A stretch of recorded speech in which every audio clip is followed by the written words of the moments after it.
ma'am से पुलप resign तौर नुमितने BJP है BJP लेरोब मोदी लेबद मतिक चाद्रब मैम पुंजल तौबने सेंटर सुंगाई स्टेट सुंगाई स्टेट BJP मी मैम से कई अफू हना मैम पुंजल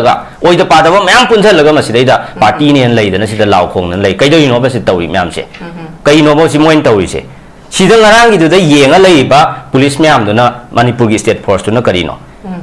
हाईली सेंसिटिव जोन से हाइपर सेंसिटिव जोन योने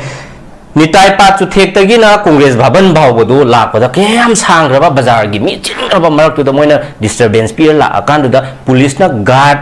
तौबिरगा ओइना लाइनेबा अदुगा सिदा कांग्रेस भवन ममांगदा लाव खोंगदना मीदा खतनबा हौदना क्राइम तौरमीबदो पुलिसना ngak सेला लेयेबा ngak सेला लेयेबा अदुगी मतुंगदा अमुक कैदौगे हायबो नुंगांग पुंग 9 मखाय अदवाई ताव मांगदा अमुक अदवाई कांग्रेस भवन दा लागा हुरानना लादौना हुरान बदौना मी खरा अमुक लागा BJP की गुंडा खरा लागा अमुक अदुदा मई थाजलमीनेबा मई थारमीनेबा अदुदा कंगला ममांगदा कंगला गेट ता लेरिबा किन ngасai khoigi ojanandona हाइबिगिबदो प्रोटेस्ट सतपदा DC की याबा यावब्रा हाइबा वहां हमसु हंबिगिदना थमजगे कांग्रेस की दी लौगी ब्रो कमाइन तौरी थमजगे अइना हुजी हाजरिसे मसिदैदा कंगला ममांगदा लेरमीबा अखोइगी कइनो मैम से वार जोन दौना कंगला ममांग सिदा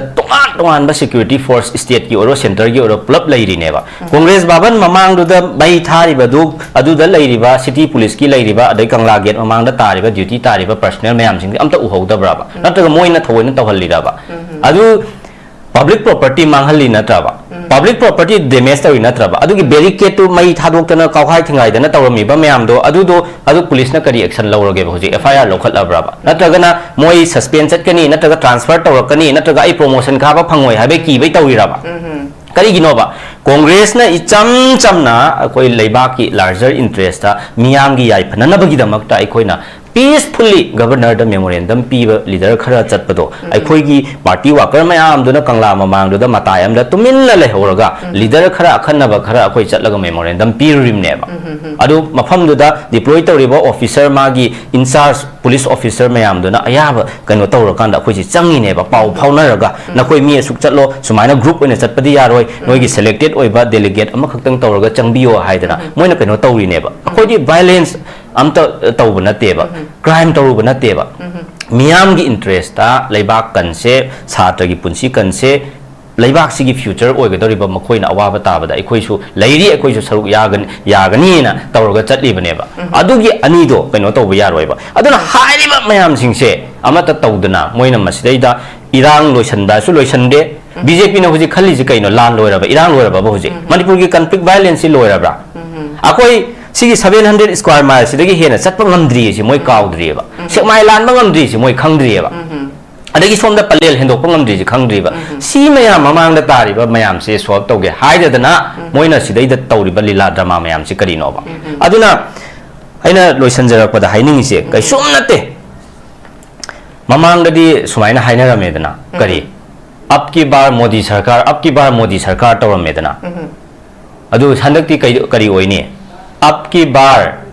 अंतिम संस्कार लाअनीबा हुजिकते अरोइबा पथौ मंगम BJP की अदुनबो हौरेदना ngarang BJP na चटलिबा खोंगचतो लेबाक की इंटरेस्ट सुनते 2027 दा ओपोजिशन ओइदौरे मसाना खंगजबदगी BJP से अखोई धरना कमाइन तौनी रैली कमाइन चटगनी प्रोटेस्ट कमाइन तौगदगे हाइबदो रिहर्सल चटबा हौरिने ngarang BJP ना तौरिदो मोइसे प्रैक्टिस तौबा हौरअमनेबो ओपोजिशन दा लेरमदाइगे 2027 दा ओपोजिशन लेरनीबा BJP से अदुनबु मसाना खंगजदना मोइ प्रैक्टिस चटपा लंबी सोरक थोकबा हौरअमनेबा गावबा हौगलअमनेबा होजे बंकुनाइने लाक्चनिबो वाफमसी प्रोटेस्टसी रूलिंग सु ओपोजिशन सु चथबसी उरे अदुदनतना खोइ तोंगान पाउचे सिंगे हेडलाइन दा सुंगसी दुम फोंगी सोशल मीडिया दा पूरा वायरल लोइना चटली को मसिदा इना बंकिंद लाक्चनिबो वाफमसी खोइगी BJP रूलिंग की माइकैदगी खोइगी ओजा सरतना थंबिरकपदा हारिबा नेट की पेपर लीक ओइबसी हारिबा union home minister union education minister मा मसामकना तौबदी नते हजिकी मतम सिदा अखोई AI की जुगनी ने याम चावखले सेमदोक सेमजिन तौब खोटपा मयाम अमा yare aduduna masigi keno sidi mahakna lobam thokte haibagi statement amakhakti oza saratna su thambiri masigi matangda miyamgi demand miyamgi pressure di haibasigi responsibility sidi mahakna tauba taudabagi wafam natabada education gi mari leina banina haibasigi responsibility si mahakna logadabani mahaksi resign taugadabani habani adubu akoina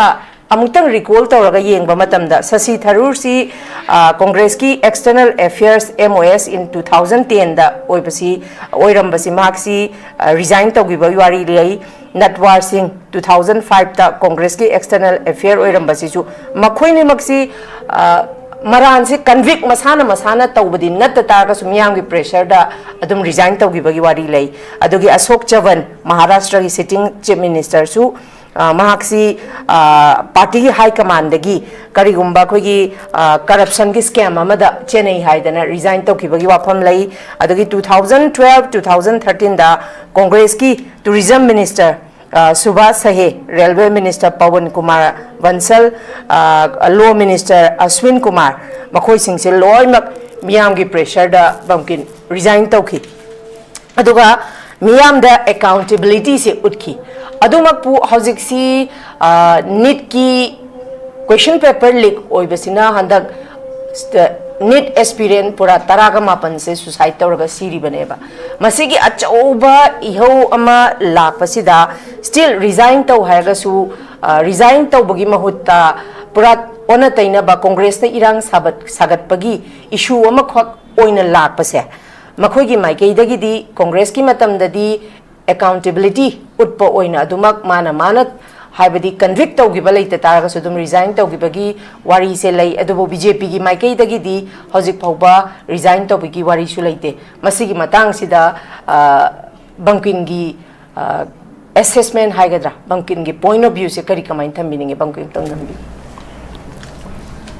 koina anchor na su sik panbi bada mayam am yaugre 1956 November 25 ta khoigi Ministry of Railway se resign tawgi Lal Bahadur Shastri yes ado Lal Bahadur Shastri se Union Minister of Railway oijaraga su train gari do mana thauru banate moral responsibility lauraga public office tagi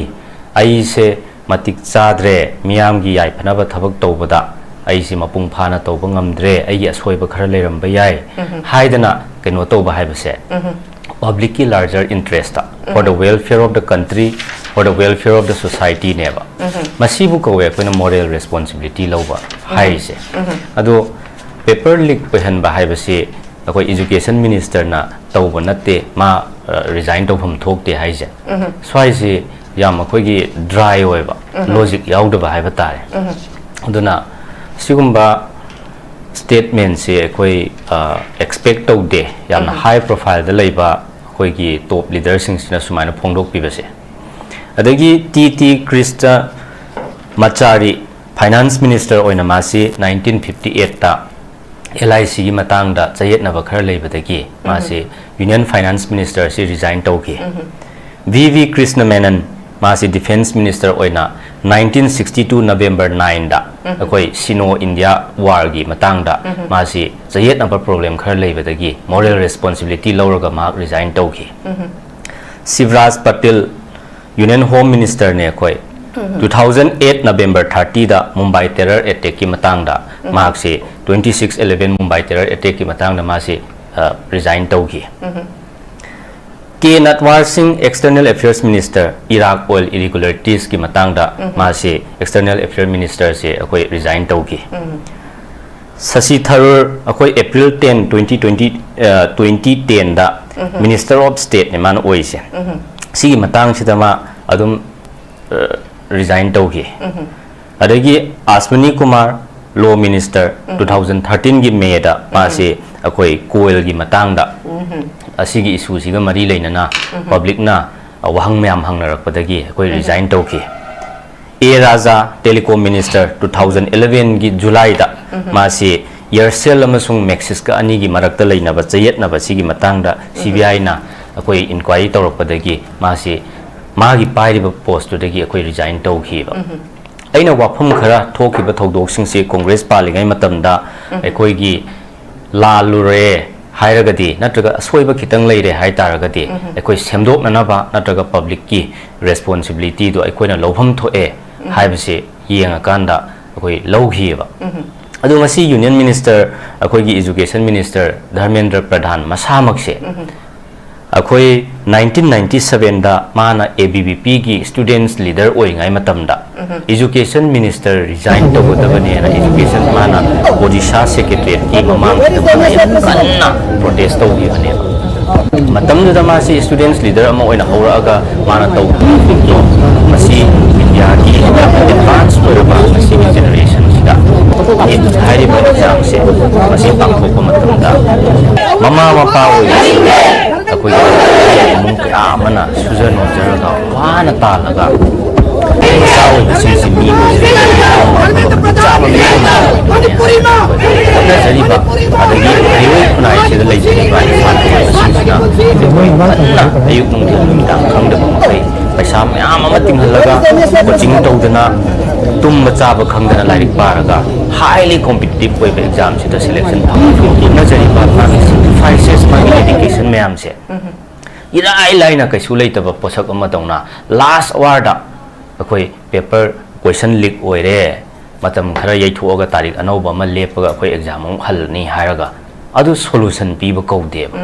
सि यामना responsibility लेतब असिगुम्बा थबक अमनेब अदुगी मरक्ता लैरिबा irregularities मयाम सिंगसे मसिगी ट्रांसपेरेंसी लेतब मरक्ता करप्टेड ओइरबा सिगी सिस्टम मयाम से मसी नहाकना दायित्व पुगदबने हाइदना पेंददना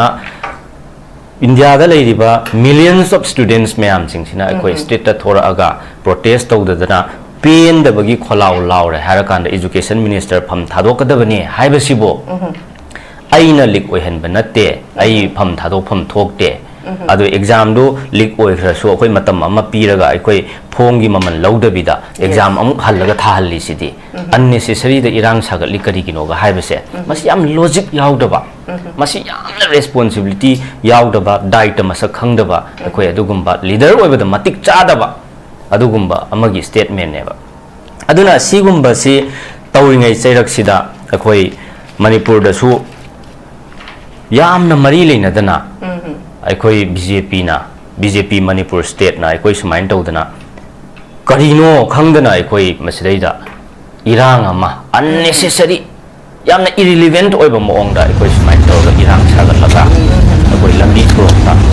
रूलिंग द लैरिबा सरकार पाइबा लंबी थोरता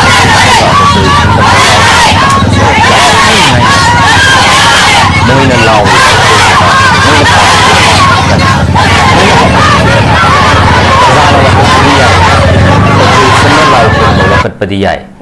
सिस्टम से सोयरे हाइदना गवर्नमेंट सिगी असोयबा ताकबदी याय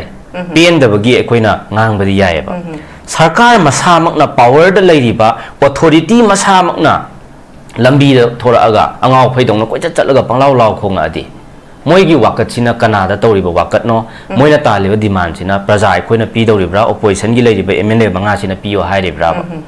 असिनेबा अदुगा मियामना यामना लाना उहननाबा होटनाबा I point अमतंग थमजनिंगबसे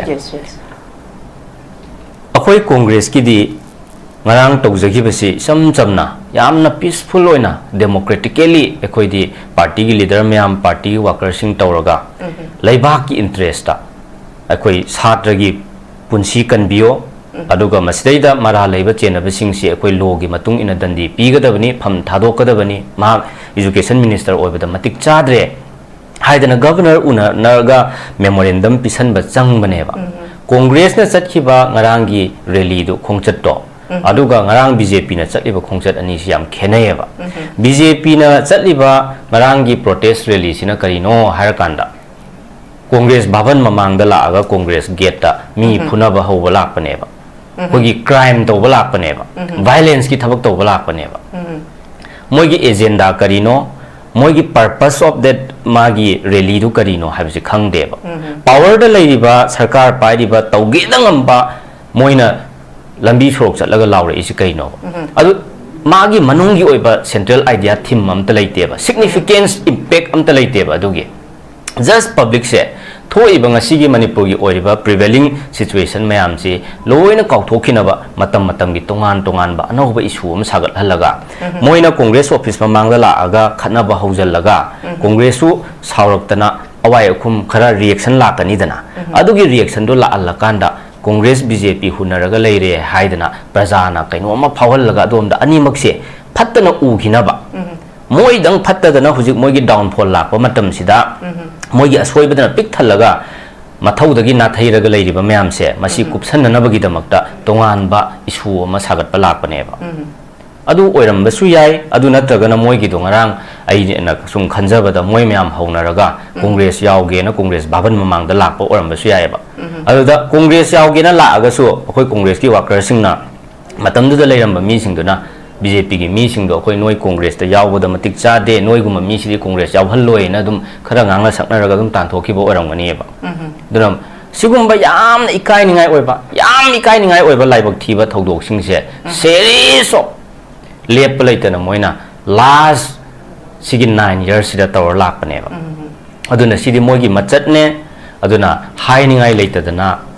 responsibility lowbangam dadana matam gi issue anoba sagatlaga public mayam si confusion chathalaga ngauhallaga bharam chathalaga nongma gi thodok wathok chi lephandragadi chauna mangda tariba immediate responsibility se masi kawhalledana asi moigi technique ne moi propaganda warfare ne si se aduna ai sumain thamjage han bai round chida bangkin auje khoina mu yeng ba yari si BJP gi oinadi akhui one nation one religion one language haba kaino masu dumak leigre aduma pu masida ko center da BJP lenga ki sasan si chahi tara almost hen gre chahi tara into mu hele masida BJP amasung mogi marum da leiba sangha parivar ko akhanda bharat ki manglan du phangna ba hona bada yaningdaba praja singchu udumak yaudabadi nate habadi secularism chatpa lebak oraga su BJP gi di hindutwa da base tawbadugumba kaino makhak yam chauna leibanina masida makhogi ngasai gi lairiba sangha gi paribar amadi akhanda bharat ki manglan se mangurakanda hojik si miyamna makhoigi mangluriba manglan se da miyamna sum yadaba khotaba yaningdaba si sum ulakpa dogi cockroach janta party gi sumaina yauksalakpa khochalakpa sigumba mayam sidagi kai haini blast orakpa pokhairakpa adugi collective oba potential energy adu oigadra haidana khanba yabagi wahang amasu dumak bangkin leitabadi nate sigi matang sida di bangkin gi oiba point of view se kamain thamni koi tawriba issue se leiba ki damakta ne for the future of this country ne for the future of the state ne as a whole leibak sigi koi loina makki ne sina piriba sai thengse ekoi particular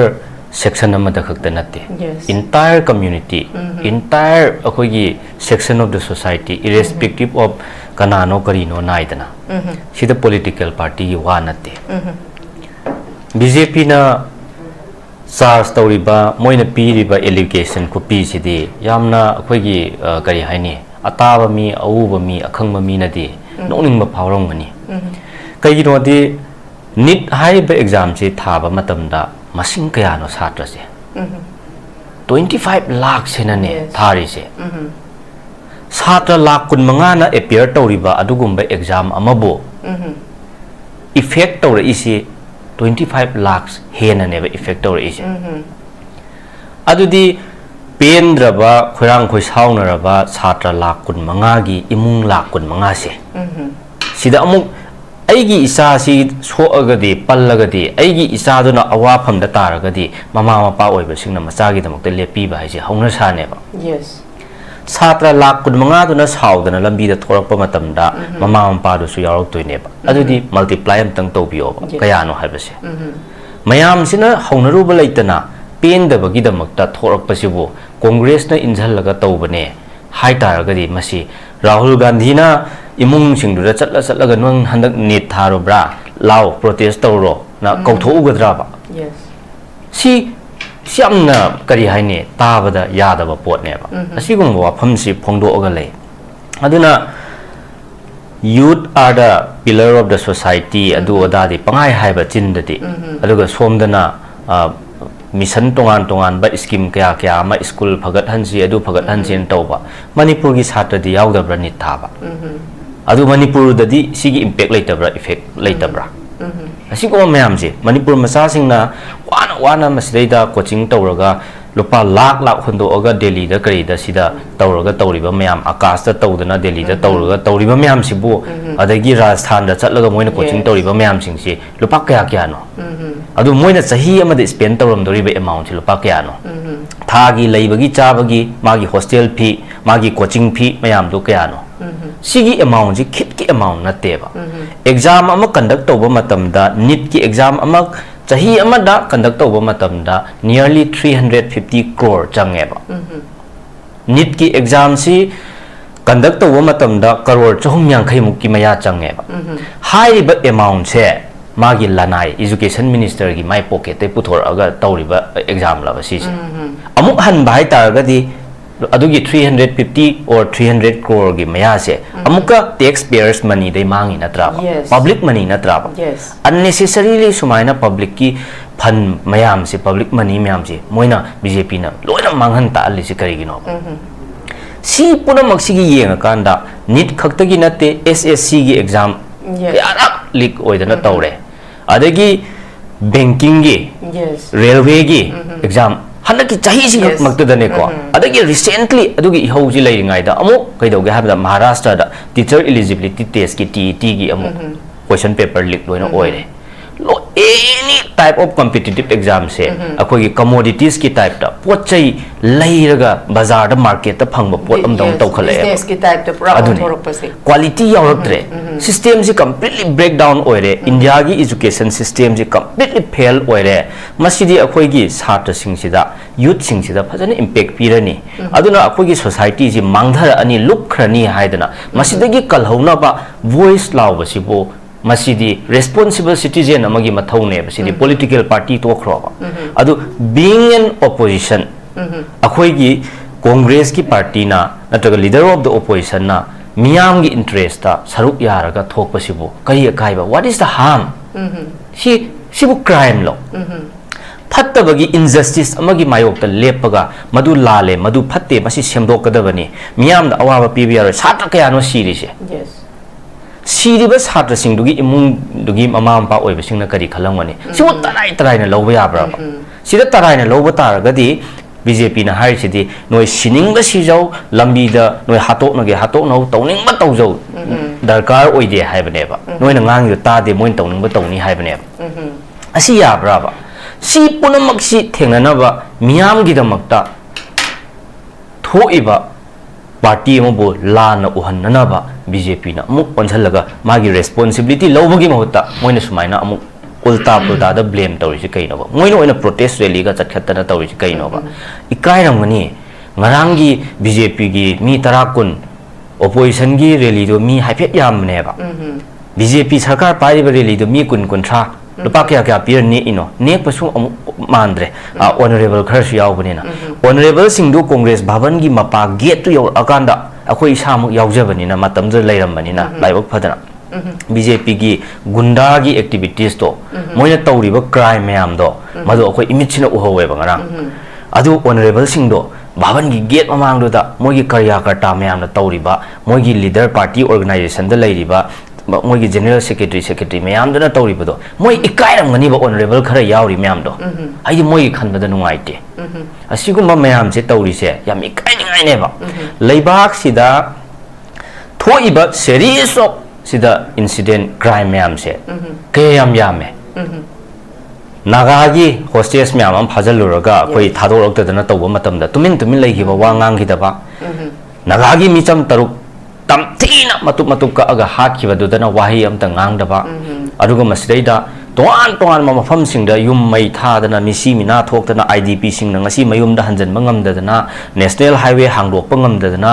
ngasi leiriba thengnariba awaba problem kya si somda onchalaga solve tawge di haidadana thoiba issue mayam sigi matang di wa ngangdadana somda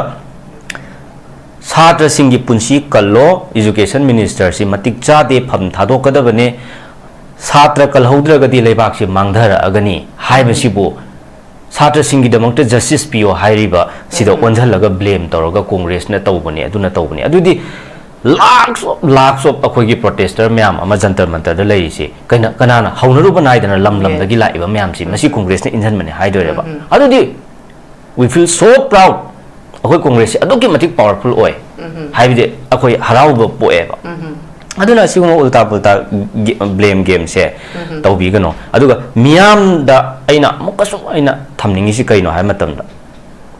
Congress ka BJP ga hunaba na teba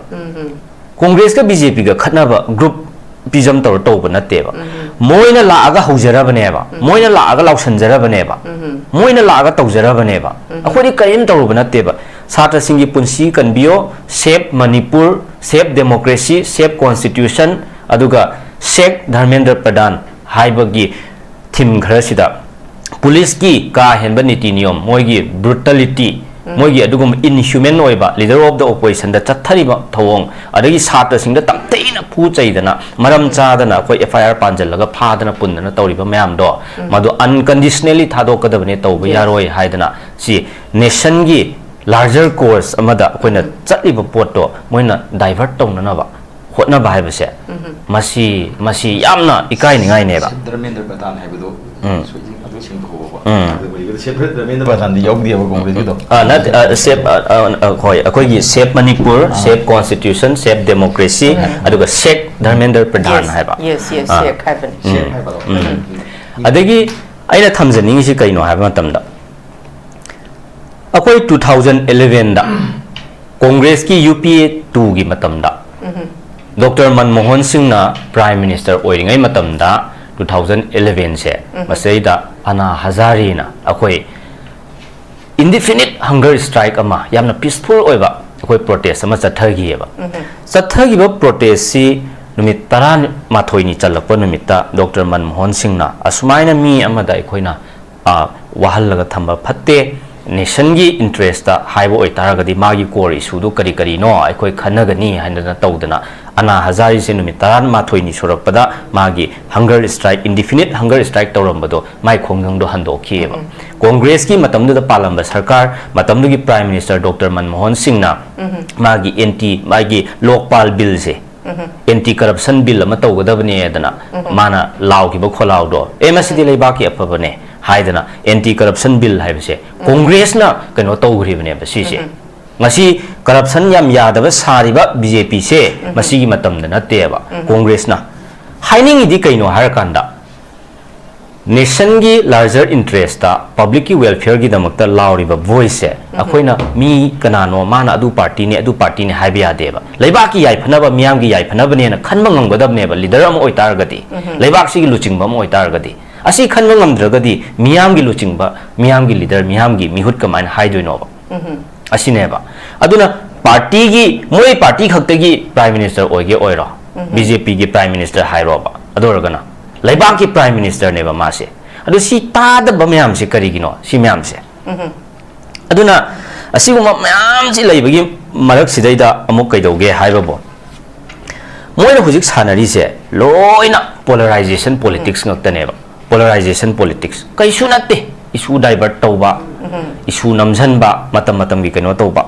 mi sininga si sunu mi hatninga hat sunu yumai chake chak sunu kaidau sunu aikhoi power pair loire aikhoi kusira sine na tawba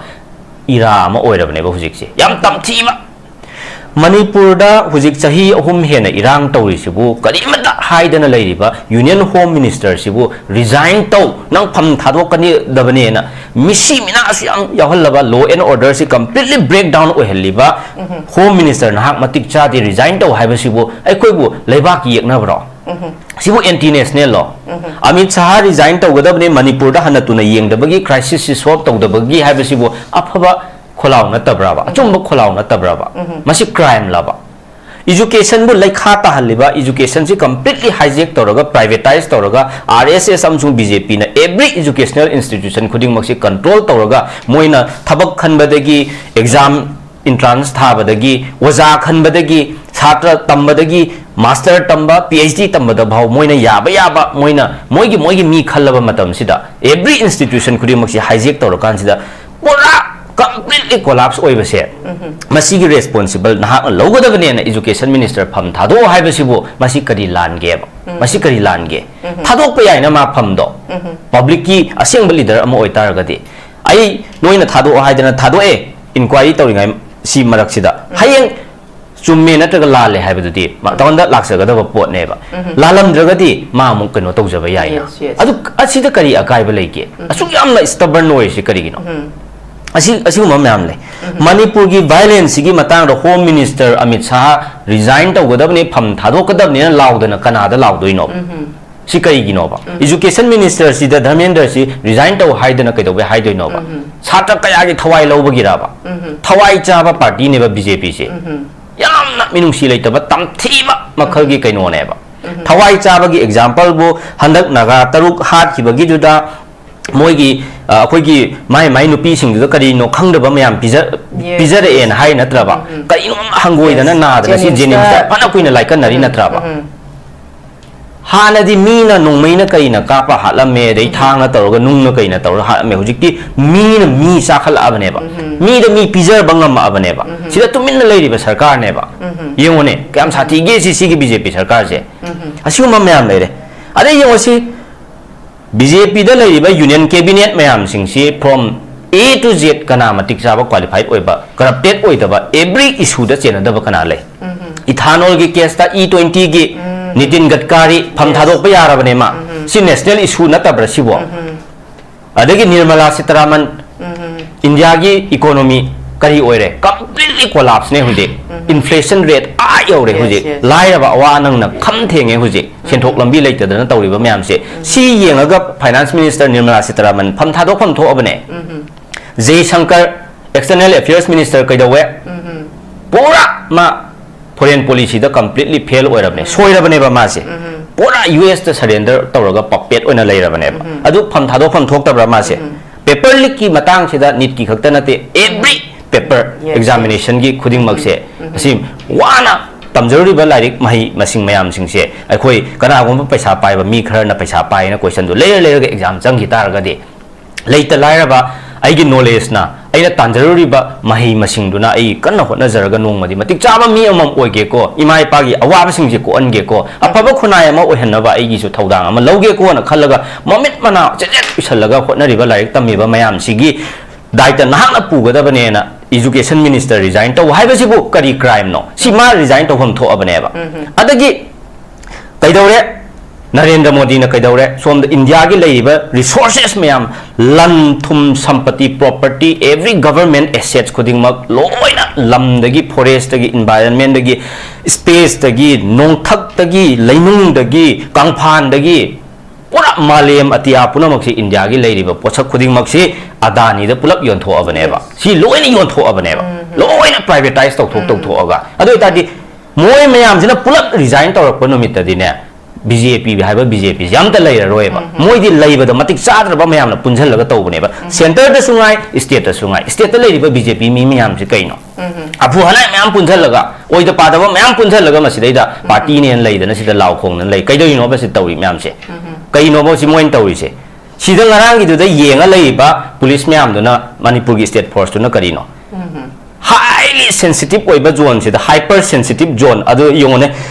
nitai pa tu thek tagi na Congress bhaban bhaw bodu la pa da kem sang raba bazar gi mi ching raba marak tu da moina disturbance pi la akan tu da police na guard tau bi ra ko ina la ine ba adu ga sida Congress bhaban mamang da law khong da na mi da khatna ba hog da na crime tawra mi ba do police na ngak chela lei ba ngak chela lei ba adu gi matung da amuk kai dau ge hai bo nungang pung ni pan khai adwai ta mamang da amuk adwai da Congress bhaban da la aga huran na la dau na huran ba dau na mi khra amuk la aga BJP gi gunda khra la aga amuk adu da mai thajal mi ne ba mai thara mi ne ba adu da Kangla mamang da Kangla gate da lei ri ba kin ngasai khoi gi ojanando na haibi gi bo protest at pada DC gi ya ba yaw yaubra haiba wang ꯍꯪꯕꯤꯒꯤꯗꯅ ꯊꯝꯖꯒꯦ ꯀꯣꯡꯒ꯭ꯔꯦꯁꯀꯤꯗꯤ ꯂꯧꯒꯤꯕ꯭ꯔꯣ ꯀꯃꯥꯏꯅ ꯇꯧꯋꯤ ꯊꯝꯖꯒꯦ ꯑꯩꯅ ꯍꯧꯖꯤꯛ ꯍꯥꯏꯖꯔꯤꯁꯦ ꯃꯁꯤꯗꯩꯗ ꯀꯪꯂꯥ ꯃꯃꯥꯡꯗ ꯂꯩꯔꯝꯃꯤꯕ ꯑꯩꯈꯣꯏꯒꯤ ꯀꯩꯅꯣ ꯃꯌꯥꯝꯁꯦ ꯋꯥꯔ ꯖꯣꯟ ꯗꯧꯅ ꯀꯪꯂꯥ ꯃꯃꯥꯡꯁꯤꯗ ꯇꯣꯉꯥꯟꯕ ꯁꯦꯀ꯭ꯌꯨꯔꯤꯇꯤ ꯐꯣꯔꯁ ꯁ꯭ꯇꯦꯠꯀꯤ ꯑꯣꯏꯔꯣ ꯁꯦꯟꯇꯔꯒꯤ ꯑꯣꯏꯔꯣ ꯄꯨꯂꯞ ꯂꯩꯔꯤꯅꯦꯕ ꯀꯣꯡꯒ꯭ꯔꯦꯁ ꯚꯕꯟ ꯃꯃꯥꯡꯗꯨꯗ ꯃꯩ ꯊꯥꯔꯤꯕꯗꯨ ꯑꯗꯨꯗ ꯂꯩꯔꯤꯕ ꯁꯤꯇꯤ ꯄꯨꯂꯤꯁꯀꯤ ꯂꯩꯔꯤꯕ ꯑꯗꯩ ꯀꯪꯂꯥ ꯒꯦꯠ ꯃꯃꯥꯡꯗ ꯇꯥꯔꯤꯕ ꯗ꯭ꯌꯨꯇꯤ ꯇꯥꯔꯤꯕ ꯄꯔꯁꯣꯅꯦꯜ ꯃꯌꯥꯝꯁꯤꯡꯗꯤ ꯑꯝꯇ ꯎꯍꯧꯗꯕ꯭ꯔꯕ ꯅꯠꯇ꯭ꯔꯒ ꯃꯣꯏꯅ ꯊꯑꯣꯏꯅ ꯇꯧꯍꯜꯂꯤꯔꯕ ꯑꯗꯨ public property manghalli natraba public property damage tawi natraba adugi barricade tu mai thadoktana kawhai thingai dana tawrami ba mayam do adu police na kari action lawrage ba hoji FIR lokhat labraba natragana moi suspend chatkani natraga transfer tawrakani natraga ai promotion kha ba phangoi habe ki bai tawiraba kari gino ba congress na icham chamna koi leiba ki larger interest ta miyam gi yai phana na bagi damak ta koina peacefully governor the memorandum piba leader khara chatpado aikhoi gi party worker mayam duna kangla mamang do da matayam da tumin la lehoraga leader khara akhanna ba khara akoi chatlaga memorandum pirim neba adu mafam do da deploy tawriba officer magi in charge police officer mayam duna ayaba kano tawrakanda akoi ji changi neba pau phaunaraga nakoi mi asuk chatlo sumaina group oina chatpadi yaroi noi gi selected oiba delegate ama khaktang tawraga changbiyo haidana moina kano tawri neba akoi ji violence amta tawba nateba crime tawba nateba miyam gi interest ta leibak kanse satra gi punsi kanse leibak sigi future oigadoriba makoina awaba tabada aikhoisu leiri aikhoisu saruk yagani na tawraga chatlibneba adugi anido kaino tawba yaroiba aduna hairiba mayam singse amata tawdana moina masidaida irang loisanda su loisande BJP na huji khali ji kaino lan loiraba irang loiraba ba huji manipur gi conflict violence loiraba akoi sigi 700 square mile sidagi hena chatpa ngamdri si moi kaudri ba sekmai lan ba ngamdri si moi khangdri ba adagi somda palel hendok pa ngamdri si khangdri ba si mayam mamang da tari ba mayam se solve tawge haidadana moina sidai da tawri ba lila drama mayam si karino ba aduna aina loisanjarak pada haining se kai sum nate mamang dadi sumaina haina ramedana kari abki bar modi sarkar tawramedana adu handakti kari oini आपकी बार अंतिम संस्कार ला आने बा हुजिकते आरोई बा पथौ मंगम BJP के अदुना बो हौरेदना ngarang BJP na chatliba khongchat to leiba ki interest sunate 2027 da opposition oidore masana khangjabadagi BJP se akoi dharna kamain tawni rally kamain chatgani protest kamain tawgadage haibado rehearsal chatba hauri ne ngarang BJP na tawrido moise practice tawba hawra amne bo opposition da leram daige 2027 da opposition leirani ba BJP je aduna bu masana khangjadana moi practice chatpa lambi sorok thokpa hawra amne ba ngaw ba hugala amne bo hoje ai sumain thamjage okay thank you very much angtang hena clear oina ba ojanando khigi